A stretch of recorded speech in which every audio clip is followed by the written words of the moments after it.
Hello! My thing finally unmuted. I'm Professor Pixel here on Madman with the Box. Welcome back. Joining me, as always, is Aussie Chris. It's me. Mario. And below we have our special guest star, a very dizzy Joe Corallo of comics. It's true. All of it. Dizzy. Dizzy. Now, Jimmy said he would be here this week, but he is not here.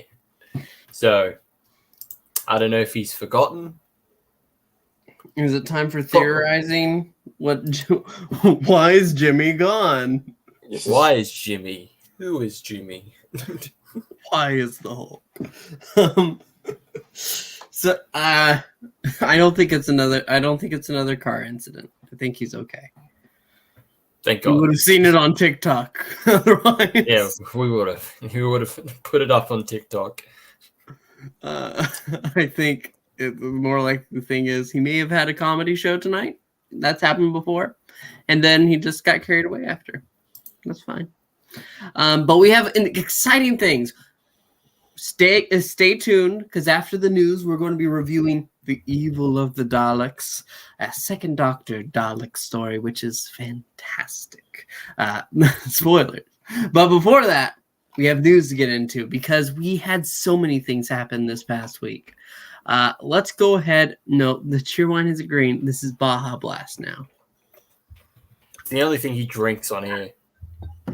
You know, fridges can contain many types of liquids. I switch between He only two. picks the one. No, I switch between two. No, Cheerwine and Code Red. Oh, sorry, not Code Red. Baja Blast. It's been a long day. Anyway, yes, I am first sharing this before I switch over to Doctor Who. We can't actually another trailer. We got some scenes we've seen before, and we've got some new scenes. Yeah. So yeah, the new trailer came out. Very exciting. I know. I love the trailer. I thought it was great. I'm still hyped for this. I'm so excited. 2 months away. I didn't think it was possible that it could one up the previous trailer. I thought it was going to be basically the same thing. Well, to be fair, the previous trailer was just title announcement, which I thought was okay, fine. Or are you talking about the previous trailer? Previous. The teaser trailer. This is the trailer. Official trailer. Yes. But yeah, no, it's we've had a lot of exciting things happen. And I've noticed with every trailer they slightly change something. Like with I think one of the first trailers and then one of the later ones, the color of the Wrath Warriors, their eyes are a bit different between trailers. And in this one, when Donna pokes Beat the Meep, it's a different sound. Like it's a different noise that Meep does. Well, now they want to showcase, that talent Miriam in there that we all knew was voicing Beat the Meep, updating the sounds and effects. I think so, Ashan. But no, Unit somehow still has a budget. They've bought themselves another tower, which will probably be destroyed. They bought the Avengers Tower. They bought the event. Like, hey, you copied our helicarriers. We're going to copy your towers. I saw someone post that comparison. It's like, hey, they stole the Valiant, so we'll steal their tower. Unit spinoff, probably. I'm guessing, Russell will use this to set up the spinoffs as well, maybe. He does love those. He does love it. Well, that was one of his big things about making the deal with Disney. Is now he's got money to do spin-offs if he wants to do spin-offs. Yeah. As long as they're good. I don't need another class. Okay? If we get a unit spin-off, fine. If we get something along the lines of another Sarah Jane Adventures, that'd be fine. like with a different like cast or different companion. Just That'd come be up great. with a reason for Tegan and Turlo to have a show together. Just them bickering. Just Oh, have them figure it out. Just make it happen. Just make it happen. It's like that show that Ian McKellen and Derek Jacobi did. Oh yeah. They're just a couple and they just bicker with each other. That's great. I've seen clips of that. always So- funny. They're like two esteemed like actors, and that they're in this like basic British comedy show. It's great. Well, I mean, some of the finer English entertainment is over there, like Mrs. Brown's Boys. Don't you fucking dare! I love Mrs. Brown's Boys. I have such a great time with it. It's not that it's particularly grand. It's just good fun. Good fun. But no, I have so much fun. But no, this trailer, fantastic. Happy, so excited. Worried about Donna. Oh, are you of the camp that believes that she may die now? I don't think she'll die, but I think they're trying to make you believe she will. Of course, Just with you how have to have the what the illusion doctor of says state. to her. You have to have the illusion of that state. Yeah, discussing film, talking about it. Which, I mean, they talk about TV shows and stuff all the time. We have a confirmation of stuff we already knew, like, oh, I don't know, Neil Patrick Harris is the toy maker. I can't believe it. I can't believe he's the only character he could have been. Wow. I'm so surprised. This is like How when could they this said be? that Mary Margolis was voicing Beep the Meep. It's not like we already figured that out. This was so obvious. Like I felt like at this point they're just like, fuck it, let's just announce it anyway because everyone's called it. Everyone figured it out. I do want to point out, I think this is the first time Kate has actually been called by the full name. Kate Lethbridge Stewart. Mm-hmm. It's always been Kate Stewart. Like I mean, they do. Part of her character, isn't it? She didn't want to be held down by family legacy. And now we're saying screw that because she's always, at least in the TV show, she's been given a raw deal in characterization. So Yeah, everybody agrees. Where's Landry when I need him? yeah, but He'll go to great lengths to talk about it. NPH is the toy maker. Finally, it's confirmed. We were all right. Excited to see how this plays out because ignoring expanded material, the toy maker has not been on screen since the 60s. Yeah. His one and only appearance. His one and only appearance is a story that nobody can actually fully access I know, because because there's only one episode. I'm listening to it right now. I'm Yeah. listening to the audio, but there's no actual restoration. Like, No. Yeah. And Michael Gow was in Arc of Infinity, which we did a horrible review of. Yeah. So, not to mention Alfred in all those Batman movies. yeah. There's no one's heard of those. But see, it's so funny because obviously controversy aside, I usually hear I've heard great things about the story. People say, "Oh, well, this was a good story," but now I'm hearing the opposite. Everybody's saying, "Oh, you don't need to listen to this. It's not a very good tale." Doctor Who fans, we're great. We can't make up our minds. Just Puck, I believe that RTD will use Kate more if they have a unit spinoff. Yeah. No, Question she's just gonna introduce it, and it's just gonna be Benton running it. Benton. But he has to do it. He has to do it covertly, so it's all in his car dealership that he's still running. I'd watch that. That doctor. So here's a tweet that's basically just talking From about the trailers in pure viewership numbers. Flux 700K. Power of the Doctor, 500K. But this is not the current one because they're over 1 million now. When this tweet was coming out, they were just talking about how quick they were picking up views, and it's over $1 million now. So $1 million. $1 million. 1 million views now. It's late. Well, people are excited. A huge majority are just people who are coming back because of either David or Russell. Or Catherine. Or Catherine, yes. Like Russell brought it back. Yeah. People did fall off at either Moffat or Chibnall. So seeing that like the person who brought it back, or like the Doctor that was like the most popular, is back. The modern Tom Baker. Different Doctor. Of course, people are going to be coming back in droves to be like, "Wow, they're back! What the hell's going on here? I'm going to watch it now. I'm back in for the ride." Yeah. I wonder how much the budget for the special is. Probably quite a bit, because this is very different.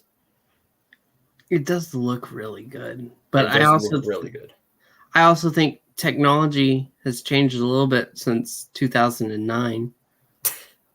Yeah, so. I hate that this is already nostalgia, that Doctor Who has been back enough to have nostalgia for not even the first new Doctor. Yeah. It's been that long. I will say it was kind of a funny contrast in the trailer when they showed the Series 4 flashback, and just seeing the different camera quality between the new stuff and then Series 4 was like, it's almost jarring. It's like, wow, that's really different. It's been a minute. So also talking about the specials, a new series, which is actually an old series, just with a new face, is returning. Not Confidential. No, it's Unleashed. Doctor Who Unleashed, which is basically just the behind the scenes. It's just like Confidential, but it's Unleashed now. I'm happy. It's kind of like Confidential. I liked seeing the behind the scenes stuff, like how they made it, like just having them having fun and making the episodes or whatever, all that stuff. So that's good. I don't like the logo. The logo is not good. What's not good is, and I'm going to pull up the site, is the logo, which is going to come up right here. Yeah. That logo is not atrocious. Good. It's terrible. They didn't even try to have Unleashed fit the style of that logo.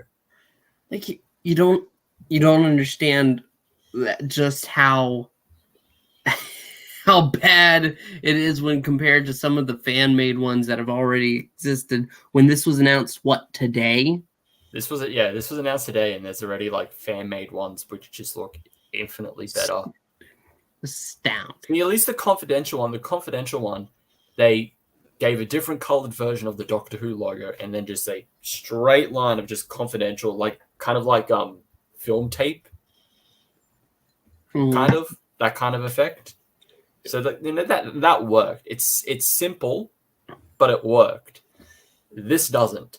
Because you have two contrasting just styles. It's really terrible. It's unfortunate. But Unleashed itself, the product, I'm happy we're getting another Confidential type thing back again.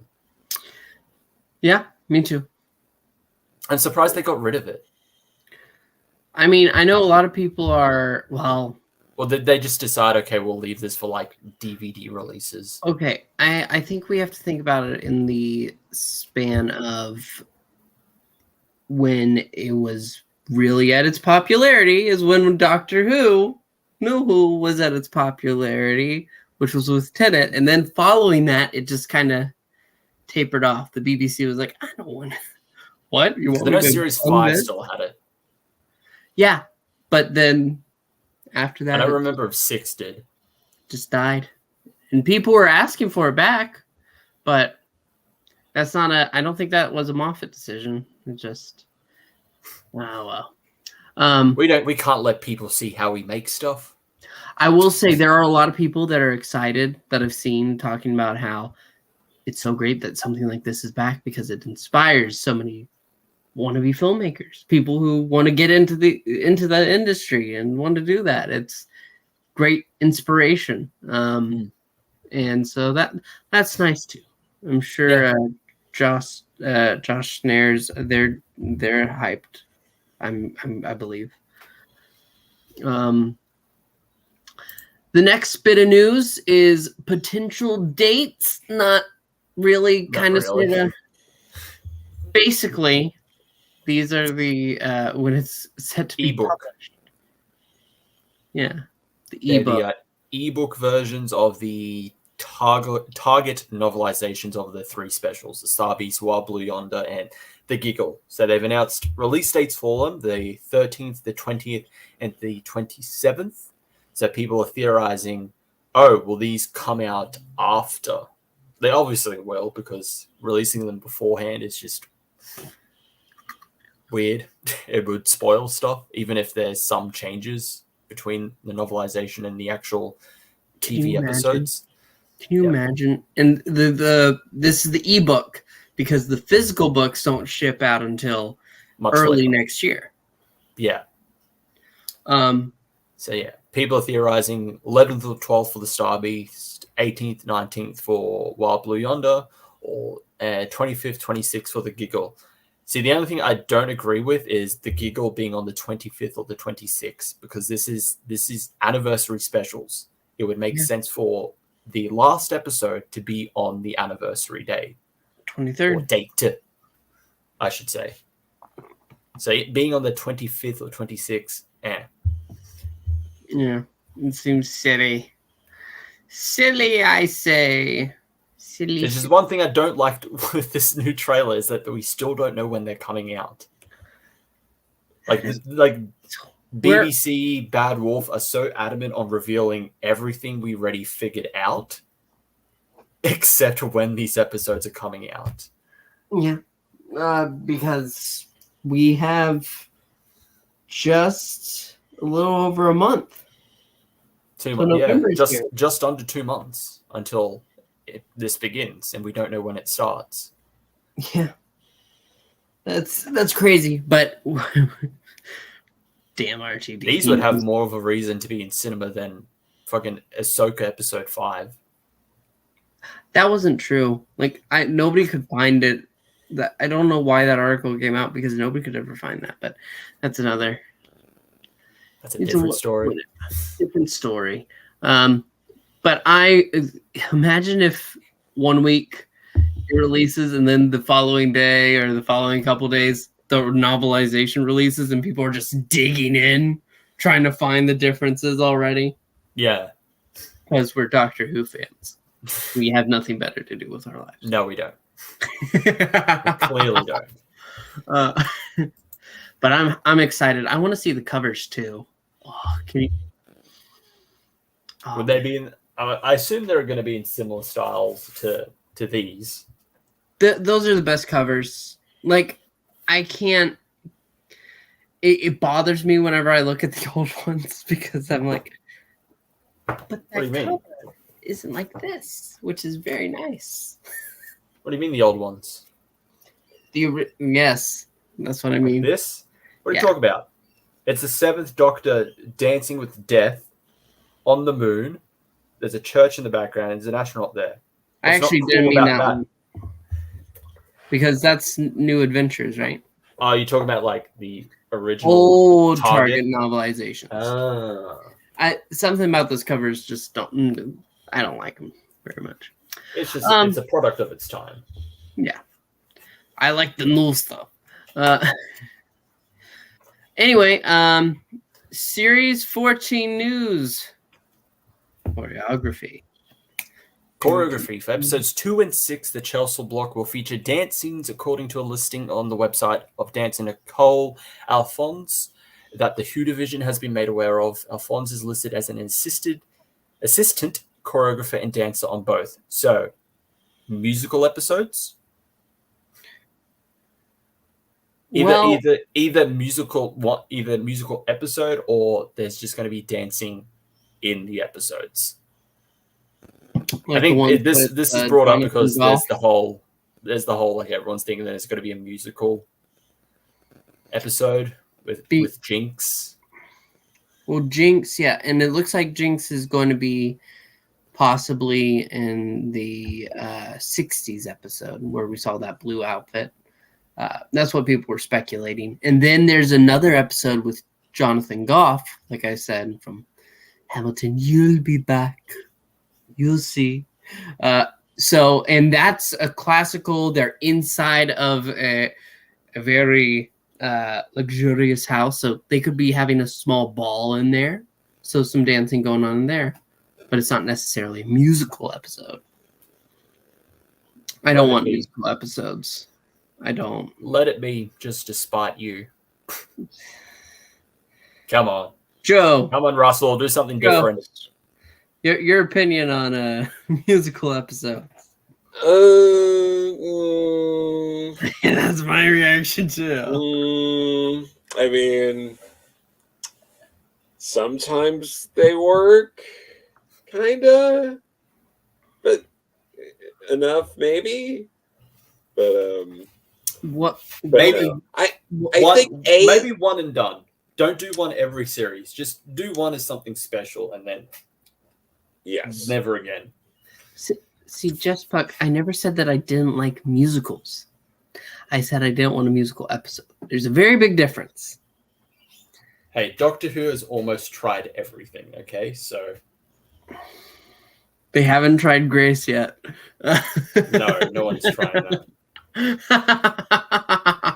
I mean, we had a found footage episode. Granted, not good, but they at least tried something different. What? Sleep No More? No, not good. It's not. It is good. We spent the last 4 weeks talking. It's not. Kidding aside, it's not good. I think it's good. I do. The only problem is it doesn't have its sequel. It was supposed to have a sequel. Oh well. I'm betrayed. Keep out. This is where you're going. Let's point with the shit again. No, that's where you live. Where you creating your ideas for Grace. You want people out, so no. Yeah, this is what they shared. No spoilers here. Apparently, I'm going to admit something right now. I haven't read the original Star Beast. So the shed, if you have, has some significance, but if you have not, it doesn't mean it matters, does it? No. It's just a shed. I have the audio one, so. Next we have Stephen Moffat saying that he is not writing Doctor Who by saying he's writing Doctor Who. That's not what he said. That is not what he said that he wouldn't be coming back. Now everyone's thinking, oh no, he's actually because everyone in Hollywood is a liar. He's actually saying he's coming back, which I'd be fine with. Stephen Moffat as just Stephen Moffat under RTD, great. But everybody knows. Oh, well, screw you, Josh. I saw great replies. I can't look at quotes anymore. Thanks, Elon. But because there are people saying he's trying so hard. And honestly, it does. It's like he's trying his best to avoid. I don't have to answer that. I don't have to answer that. I'm not a politician. I don't have to touch that. He's coming back. I'm convinced that for at least one episode. I'd be fine with one episode, but I don't know. I could see it being one episode, yeah. I mean, his best episodes, most of his greatest episodes of all time were under RTD's run. Yeah, like I said, they were under RTD. Maybe not in series 14. Maybe 15. Maybe 15. Yeah. It doesn't mean I'm dashing off to Cardiff on the train tomorrow, unless I am. I think that's just him. I know. Having a bit of fun. He's just let messing him with have people. All right. We're going to take a moment before we get into the Big Finish news because I forgot it's show and tell time. What is Pixel bought today? What bought today? Bought today. So it was within the last week that I ordered actually the week before that, but I went ahead at work. I wear a apron. We're allowed to have like one piece of flair, just as long as it's nothing too much, so I can get pins. And that's what I did. I got some Doctor Who pins. Here's one, reverse polarity. Are these the ones from Forbidden Planet? They are indeed. I thought so. When I got my copy of season 20, it came with a little booklet that was like, here's some stuff to buy. And one of them was Forbidden Planet and had like the pins, the anniversary pins. Omega. Omega.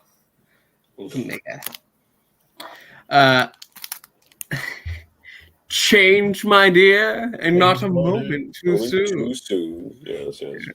Yes, indeed. And lastly, speaking of anniversary pens, the anniversary pen has the nice. Yes. You're gonna wear that at work, and everyone's gonna point at you like, nerd. I've already been wearing my reverse the polarity one. So yeah, that's why it's out of the package. But yeah, because I am. This isn't a secret. We run a Doctor Who channel, Chris. We aren't cool. Yeah, but we're like the cool nerds, okay? No, we like nerdy stuff because it's cool. Like the MCU, like, oh my god, like that's cool now, so I like it. Yeah. Oh my god. Anyway, we bought you if you don't. What are you, Martin Scorsese? Things are about to get real. Ood. Yes, Big Finish is announced for this year. 3 Ood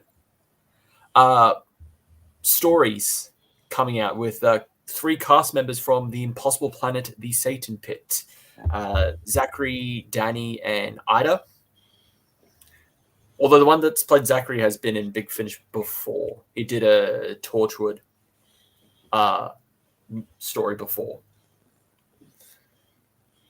This is interesting. This is essentially out of the blue.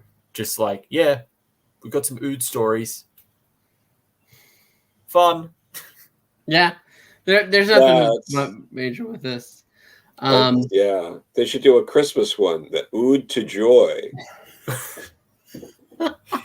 You know, someone at Big Finish is watching this now. It's like, fuck, that's great. Just writing it down now.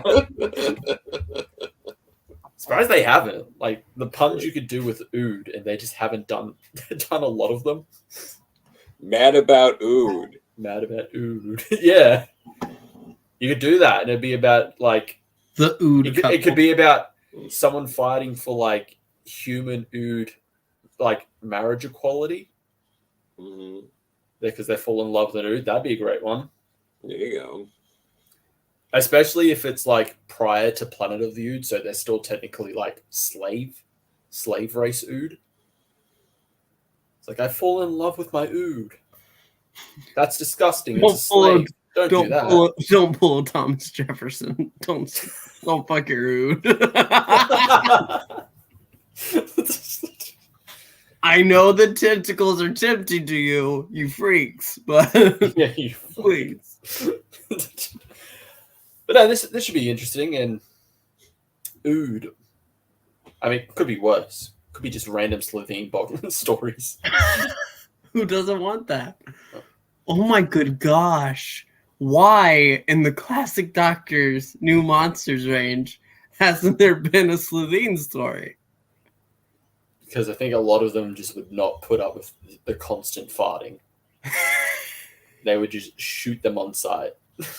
Okay, but in the one Slovene who reappeared, later on, she didn't fart half as much in her cycle. She did not. Yeah. Oh, yes, Jess Puckett did. I don't like that story. Which one was that? The one where they go down to the underwater village and they have fish people. And is that the one with the human in it? It was yes, it is 1 mile down or something. Yeah, we reviewed that one. Did we? Did I say it sucked? I think I did. I thought it was good. Okay. It's not good. Mainly because I listened to the entire box set that story is in, and then the first story is much better. It's like it's like a creepy ghost story, and like yes, love this. It's great. But yes, we're mad about Ood. What's Ood about that? I can't think of any more puns. I'm punned out. I'm still very upset I didn't get any reaction. I can see Joe's thinking of something. I feel like just the Ood of us, that could work. It's a bit of a stretch, but I think people the Ood of us. I still think the Ood couple is a good one. Yeah. Big Finish, you can have that as long as we get royalties. All three of us. Nicholas Briggs isn't giving us royalties. No, considering how many times I complain about a lot of his products, he's probably not listening anymore. Hey, so, criticism accepted, Nick. Speaking of products, so Doctor Who, once in future, they have finally been shipping out their packages for their specialty ones. Nice, sleek image. However, they've been made aware, as you can see right here, that the foil is flaking and is numbering. It's a mess, and they are very upset. That is not the kind of quality that they want out, so they're going to be giving like sleeve replacements. They're going to be doing another shipping of them. That the actual products are, which is good. They're actually addressing the problems. It's not particularly their fault. It's more the manufacturer's fault. See, I got my versions here. This one is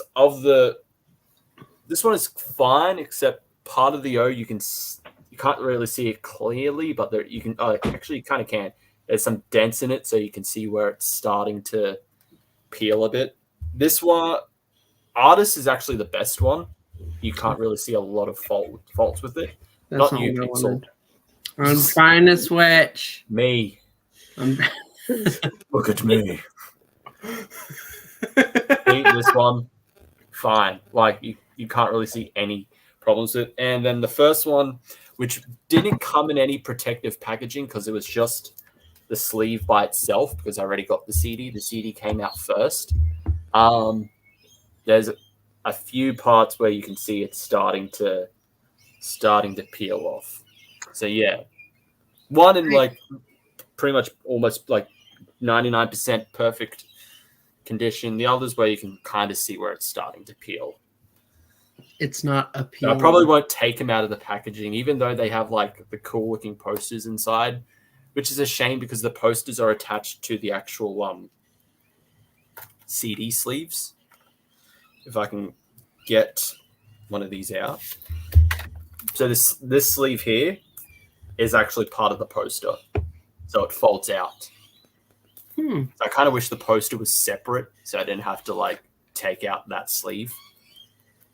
I also I know that there's some disappointment from some people that they didn't get the original sleeve as an option. Like they purchased the special edition ones because they wanted those, but they also like the other ones some of them are really cool. So it's disappointing. That's what I've been hearing people say anyway. More. I didn't notice this. I got the funny number. I got one of the funny numbers on mine. Go onto my screen. I'm moving it. I'm doing it. Jeez. 420. You got me do all that for 420. Yep. 420. Yep. Continue. I'm done with my dumb joke. No, I think they're still going. Now on to some good news. Bonus story. The 11th Doctor and Valerie return in a digital download exclusive for the 11th Doctor Chronicles. If you have not been listening to the last 2 box sets of the 11th Doctor Chronicles, you're missing out on some of the best Doctor Who content that's been produced within the past 5 years. I can make that claim. The entire thing of the past 5 years has been all Chibnall. So yes. Yeah. That's not, I'm sorry, that's a low bar. Anyway. But no, anyway, this story, from the sounds of it, is kind of addressing how the previous story, The Curiosity Shop, went through. That's what the writer said anyway. Hearing that story broke her heart. And so she made this kind of as a stepping stone to go off of that. Jacob Dubman as the Doctor. He does a fantastic job. And Valerie, she's great. And also a statue of Paul McGann. Which we all need. Yes, but it's important to note. Deserves a statue of Paul McGann in their room. Just back here. They know that he's been appearing a lot, but he's not in this one. He's just a statue. Damn you. Damn you. That's it. I'm getting a refund. No. We came for the emotions. Not for the Weeping Angel 8th Doctor. That's creepy. I don't want to imagine that. I'm excited.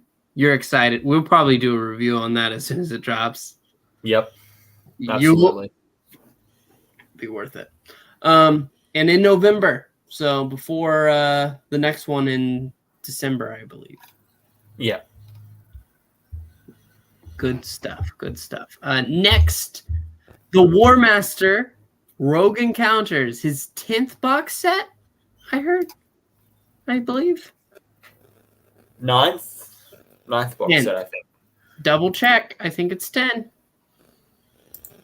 All right. I'll check. Yeah, you're right. It's 10th. 10th box set. And it comes out in November. People were thinking it was December. No, Misinformation from them. It's supposed to be December. But it's coming out this November. It says right here from Big Finish Insider. Oh, okay. They corrected it. Yeah. Good. It has, obviously, Derek Jacobi as the Master. And Professor Yana. He's back, baby. You are not alone. Very interesting. Because, yeah, going off from the synopsis, the last story is him as Professor Yana. Not as the Master, as Professor Yana. Very, very interesting how that's going to play out. And then on the right, we have the late Murray Melvin as Billis Manger, a character from Torchwood. So it's interesting how they're going to play with each other, because Billis is also a very mysterious, manipulative figure as well. So honestly, kind of a good choice to pair off against this version of the Master.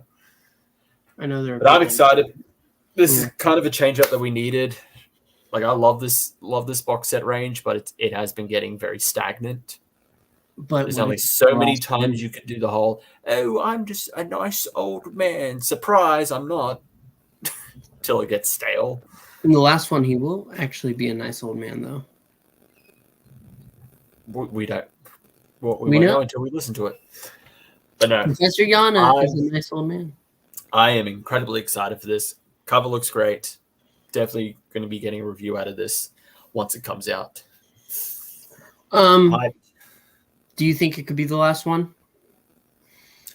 The thing is, this is the last one of a certain producer or director doing it. I don't know if that means it is like the last one. But then again, they have been wrapping up a lot of their ranges. like Riversong is ended. War Doctor Begins will end in December. So I'd be a bit sad about it, but I would not be surprised if this actually turned out to be the last one. Yeah.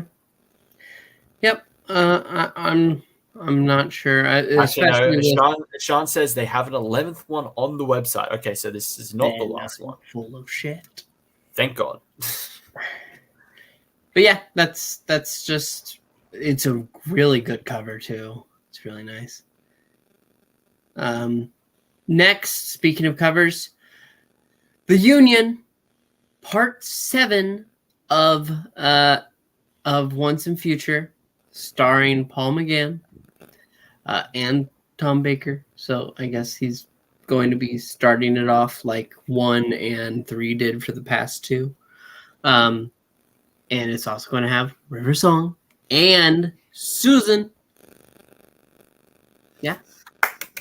Hooray! Guys, she's in the 60th, just not the one you were expecting. Yeah,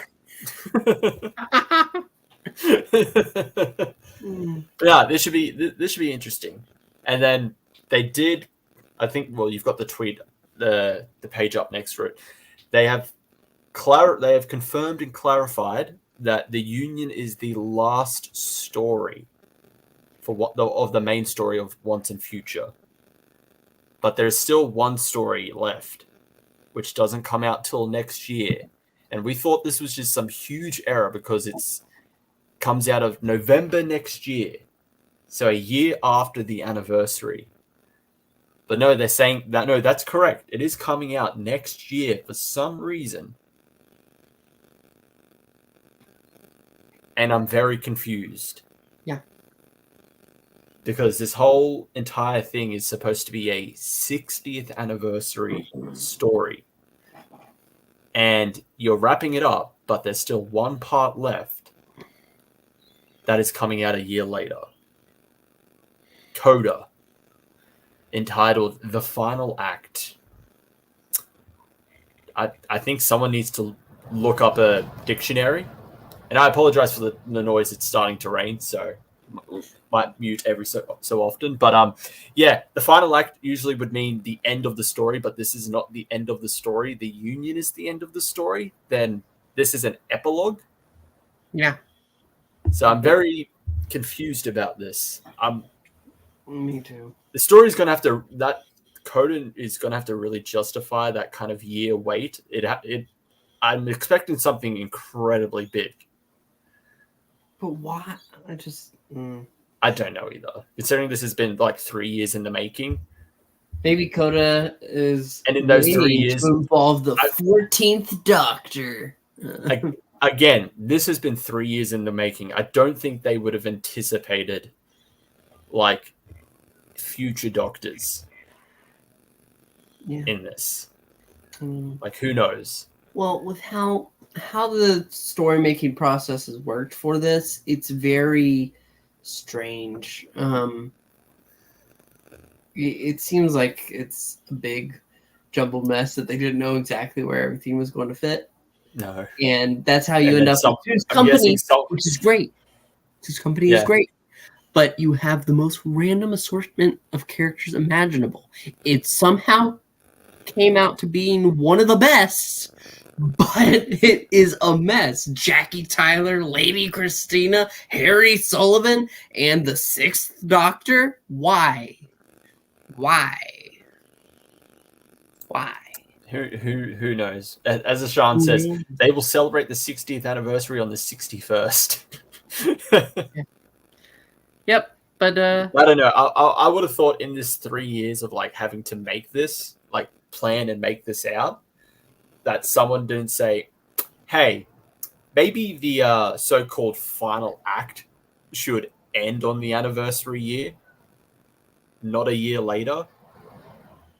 I could understand maybe if it got pushed back to like January, I guess, but like an entire year after the anniversary has happened, makes no sense. No idea. It makes no sense, and it bothers me. But that's pretty much the news. I mean, we're excited. I mean, who doesn't want more? Who? The stories have all been solid stories of their own. It's just really a disappointment of the overall plot. Hopefully the Union answers it in a satisfying way, but we'll wait and see. It was Frobisher the entire time.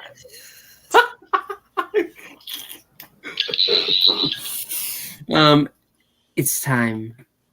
That is the news. And so it is time we go into our review. So this last week we rolled the dice and the things came out and we took a look, and Evil of the Daleks. That is what was decided upon. Chris, do you want to start us off, or Joe, who hasn't said anything for the past 20 minutes? Oh, it's fine. But no, Evil of the Daleks is it's the second of the only two times that Patrick Troughton on air deals with the Daleks, right? Because it was Power, and then it was this, and yep, it's one episode longer, and it feels one episode longer. The Power of the Daleks, for sure. This is one of many classic Who episodes that could have benefited from cutting some stuff. Absolutely, but it's also like from a bygone era where the episodes kind of end and go like right into like it's almost a cliffhanger, like kind of teasing the next story, because this one starts like right as they're like stealing the TARDIS and all that, right after like Bed and Pilot. Like they used to do that more. I feel like that was more of a black and white era thing where the story would kind of end and there'd be like that little bit of a like, well, what's that over there? And it would go into the next serial. I know they did that after, but like not as often. It felt very rare after that. Yeah. I will say that I agree, but actually towards the beginning of the story, because as soon as the Daleks actually like they get heavily involved, you get close to the human element, and then you get to Skaro. Everything at the end is fantastic. The Dalek absolutely everything there. It's just the setup. Daleks. The setup takes like longer than it should to set up. But then as soon as it gets to the Daleks being like an actual main factor in this story, then it's like, okay, now we're in. The gears are spinning. Now we're in. Okay, now it's working. Everything's going great. It suffers from what a lot of stories in this era through Pertwee's era suffer from, of the padding tends to just be running around the same set and different, and either the Doctor's in peril or Jamie's in peril or both, and they like alternate, and then Victoria's in peril or not, and they just kind of alternate who is running around and in peril for like 5 episodes. But yes. After this, how soon was Tomb of the Cybermen? It was the next episode. The next episode? So here's the thing. They had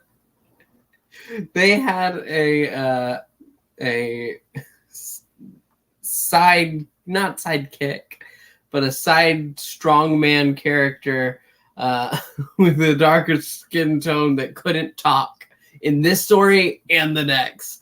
I loved him in this one.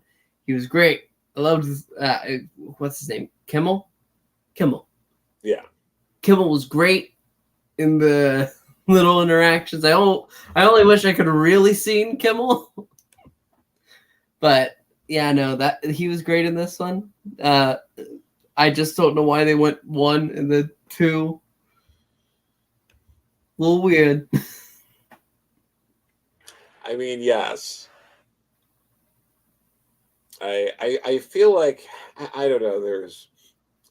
I'm giving them too much credit, but I feel like it was like kind of tying to like this they were trying to do something to tie to like this Victorian era and how people kind of view, like, yeah, Victoria from that, and then it kind of carries over to the next story. But I feel like maybe a little bit of thought like that was going into it, but they didn't really do anything with it. It just happens that way. Yep, that's probably what it is.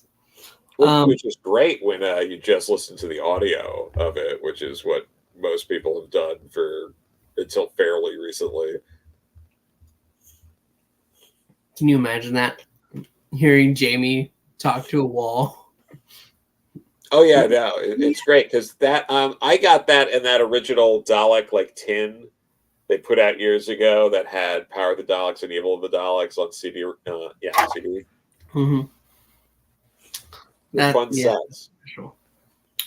But I really think well, Chris, did you have anything specific you wanted to say about it?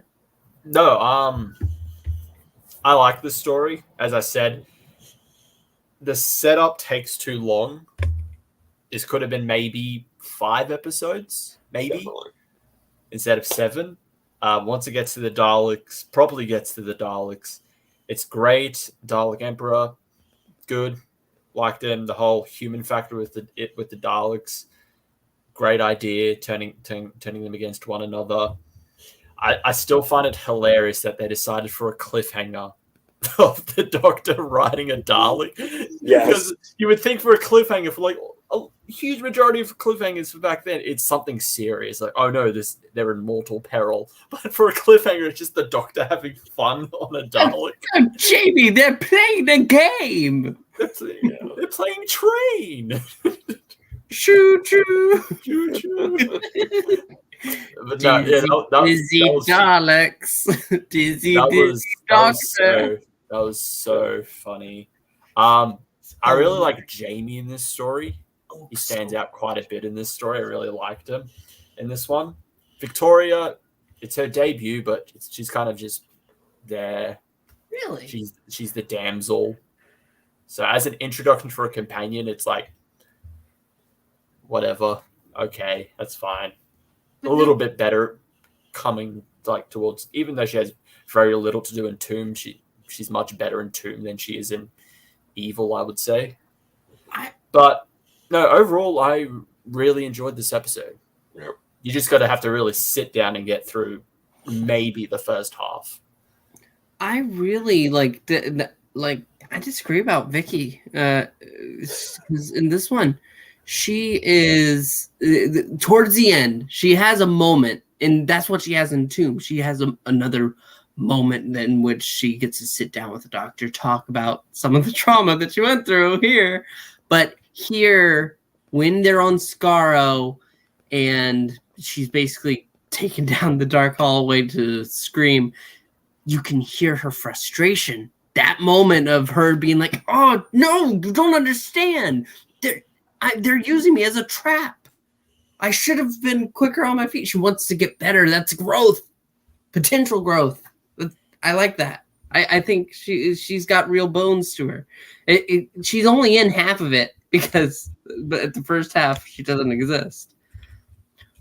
So does that mean that Vicky is actually the tipping point whenever they finally do show her, which is what, episode 3? No, 2. You sure? Victoria is in episode 2. Okay. Well, I thought it was 3, but yeah, that's the only surviving actual episode. It makes sense with Jamie though, since this was his first story where he was like the only companion, more or less, because he was in that crowded TARDIS. He was in the famous Sausage Fest TARDIS of. Oh yeah, that's Doctor. True. Because the previous story is when Ben and Polly left. Yep. So that makes sense. Yeah. So this, and I guess Wheel and Space are his only times where he's just with the Doctor by himself. But they're both introductions to another companion. Yeah, and what was it? I mean, and this is the Faceless Ones was the last time we had a crowded TARDIS till when? Baker, Harry Sullivan, and Sarah Jane Smith. Is that? I would say Baker, correct, but I would say more. I would say technically his last episode, Logopolis, but more so with Davison. Yeah. To be fair, Adric always makes the TARDIS feel overcrowded. Yeah, you're right. Yeah. He's welcome. I guess, technically, I think that the closest you could argue would be what, like in the E-Space trilogy, because you also have K9, and you can kind of get away with K9. Yeah. And but even that's only overcrowded in literally Adric's debut. But then, so I actually, you would be right, because then Romana leaves the next story, doesn't she? Because she leaves in Warriors Gate, and then so technically it would have been it would have been the E-Space towards the end of E-Space, where it's like we got another crowded TARDIS team. Yeah, and then they still continued that with Logopolis afterwards. So that was the last sausage fest. Crowded TARDIS though was Ben. We need to make it more equal this time. We need 2 guys, 2 girls. Even when we kill one off, eventually we need to bring another guy back in. And it's like, nope, we're gonna have 2 guys, 1 girl. Okay, the girl's left. It's 2 guys. Actually, the guy's gonna leave. We're gonna swap him with a girl. Do any of you know any like background of the story in particular, like when they knew that Victoria was going to be sticking around or not? Or no? Do you have stories? I know they casted someone else. That's all I know.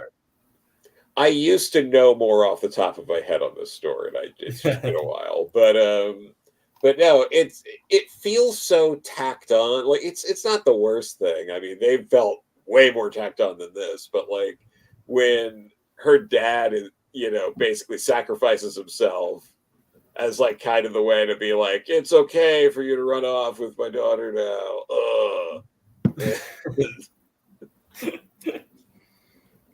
Yeah, that's a little bit. It's like, okay. I'm trying to think what else really stands out. I mean, it's not the last time they'll visit the concept of Daleks and human DNA. Everybody remembers Daleks in Manhattan. I'm the only one who likes Daleks in Manhattan. Oh, I know. You know. Even with the pigment. But no, I think it's just so much fun when you can hear these little Daleks like, friend. Yeah. Why? Daleks do not ask questions. Which is funny because this was like looking up the behind the scenes stuff. Like Terry Nation wanted this to be the end of the Daleks because he's trying to do his whole spin-off Dalek stuff, and that didn't work. So it's funny that they wanted this was going to be the end of the Daleks. Yeah, or at least Doctor Who. It makes sense because the next time they showed up was what, Day of the Daleks, which is like several seasons later. Yeah, that was like outside of outside of cameos, I think. Yeah, but like in terms of like a full story, I think. So it would have been like. So ending it with like all the Daleks are now dead, but maybe not. Which I know in the original version it's supposed to be like the Emperor's casing, like maybe the Emperor's still alive, but considering the only one I've got is the animated reconstruction, they changed it to just like a random Dalek possibly being alive. So I'm like, I think it's much better if it was the Emperor. Yeah. I don't know. I really like the look of him too. He's just so epic. It's fantastic. Yes. I like. What was it? God, I think I lost my train of thought. But it was. God damn. Yeah, I completely lost my train of thought. I was thinking of something like, oh no, I completely lost what I was saying. But yeah, I don't know. I feel like that's what it's like. It's so interesting to me that in both in Power and Evil, and even in like Day of the Daleks, they're all still like really adding a lot to Dalek lore, making it feel fresh and new after multiple appearances with the first Doctor. Like this was a really interesting take for only season 4 of the show. Yeah, to do with the Daleks. I think it's a bit more outlandish and experimental than it probably gets credit for. Because like you watch you watch anything like 4 seasons in, you're going like in that hard of a direction with it. Like that's pretty ballsy. Yeah. And I'm kind of glad, like looking back, it's like, yeah, this was, the supposed end of the Daleks, because then I'm guessing that the producers are like, oh shit, what are we gonna do now? It's like, let's roll out the Cybermen all the time now. Yeah, but you had the Moonbase, Tomb, Invasion, Wheel in Space. Yeah, I do love the Cybermen though. I love the Cybermen too, but I think that they were like, yeah, let's start. They're going to be the reoccurring threat. And a lot of the times it's like, okay, some of them are really good. Some of them are Wheel in Space. Well, sure. Absolutely. Especially the one called Wheel in Space. Yeah, but the Invasion. And then Wheel in Space was like, thank God Revenge exists. But yeah, like the Invasion is one of the best like black and white stories. Like not even just like Cybermen stories. It's so good. I know. And we only got we don't even have all the episodes to that. Yeah. Invasion. We're missing what, 4 and 1 and 4, I think. Let me have a look. See, what's that series? Season 6? Yeah, season 6. Yeah. Invasion. We have all except we're missing 1 and 4. Okay. Yeah. 1 and 4. Not the worst ones to be missing. And so if you could only find one of them, if you could get 4, just to have like the reveal at the end of it being the Cyberman. Yeah, it's like 10th Planet. It's like, yeah, like thank God we have the last story, because that's one of the most important ones. That's the one that introduces regeneration. So we kind of need that story. Yes. That and then debuting the Cybermen. Like, okay, yeah. Have either of you like really suffered your way through some of these like telesnap reconstructions? Like when I first got into like classic Who, I tried to. I think I did try it with 10th Planet, and I'm like, what is this? So I watched a show called Dark Shadows. All 1,225 episodes. It is one of the best kept soap operas of all time. There is only one single episode that is missing footage. The audio still remains, but the footage was destroyed. It was damaged. So what they did was basically a telesnap reconstruction, which was fine because they had somebody to guide throughout. Right now, like I said earlier, I'm listening to The Celestial Toymaker through the not an audiobook. It's basically just the recording of that with a narrator who has come in to say, and then the doctor disappears and he's a hand. We're having fun. Well, one of the Celestial Toymaker episodes still exists, right? Like it's the last one, I think. The last one. Yeah, I said correction on 10th Planet. The last one is missing. It's just we at least have the clips of we have the those regeneration. Yeah. But yeah, I think it is. Yeah, Celestial Toymaker is like only the last story, which is lucky for them. They could, if they want to throw that clip into the 60th anniversary specials. They posted it today. Yeah, they did post it today, so lucky them. The Doctor defeats the Celestial Toymaker. And everybody's been looking at, apparently, if you look at the picture, the last thing you see of the Celestial Toymaker is he's standing on numbers. There's a whole row of numbers, and he's standing on top of 14. I'm not making it up. It's that's what I love. What a stretch that is. I love just seeing that, just going for it. Like, why not? That just planned back all the way in the 60s. somebody was saying how it's funny when you think about it. For the first Doctor, he had the Daleks and the Cybermen, and those are the two main ones that have reappeared throughout all of Doctor Who. And this is the first really big alien, or he's greater than an alien. He's an eternal. But godlike figure, something special to reappear. Even the monk reappears technically, but isn't it with the first Doctor again? Yeah. Yeah. So yeah, well, I was gonna say the meddling monk. Every season that's ever announced, there's just people being like, "I think I saw the meddling monk. I saw the meddling monk." It's no. Where's the monk?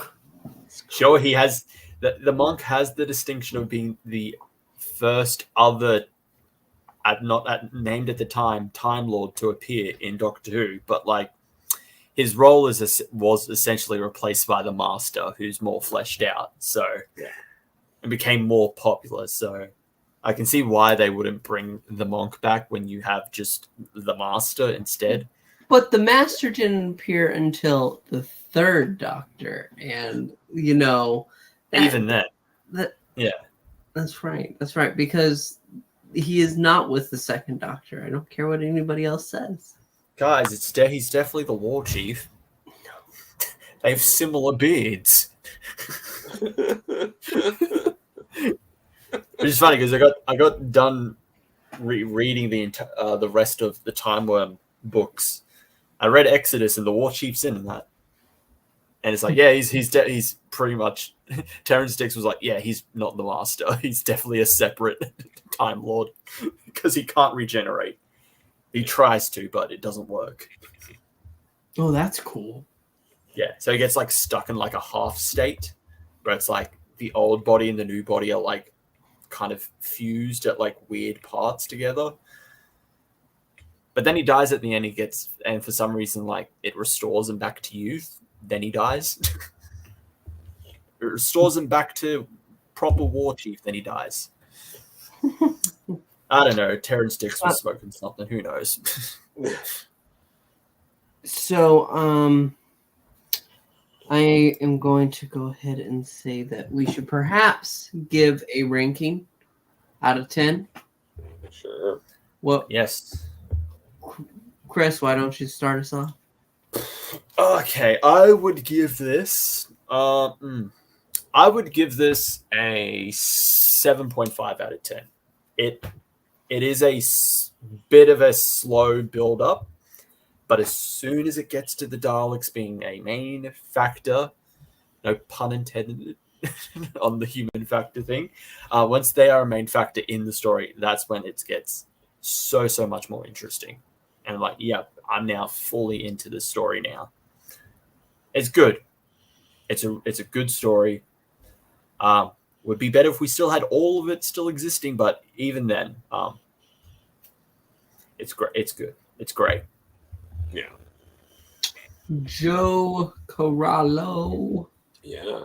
I actually had in my mind before we started the 7.5. I have to give it a 7.5 as well. That's what I was going in with. And for all the same reasons, and it is great that we do have that one episode, and it's great that it's not the first episode, because whenever you have missing episodes, you hate when you only have the first one, because they're always the worst. Especially this one, where it's just it doesn't really build up to a lot. It's just them looking for the TARDIS because it's stolen. Yeah. It's at least a character debut, a companion debut. I have to forgive it.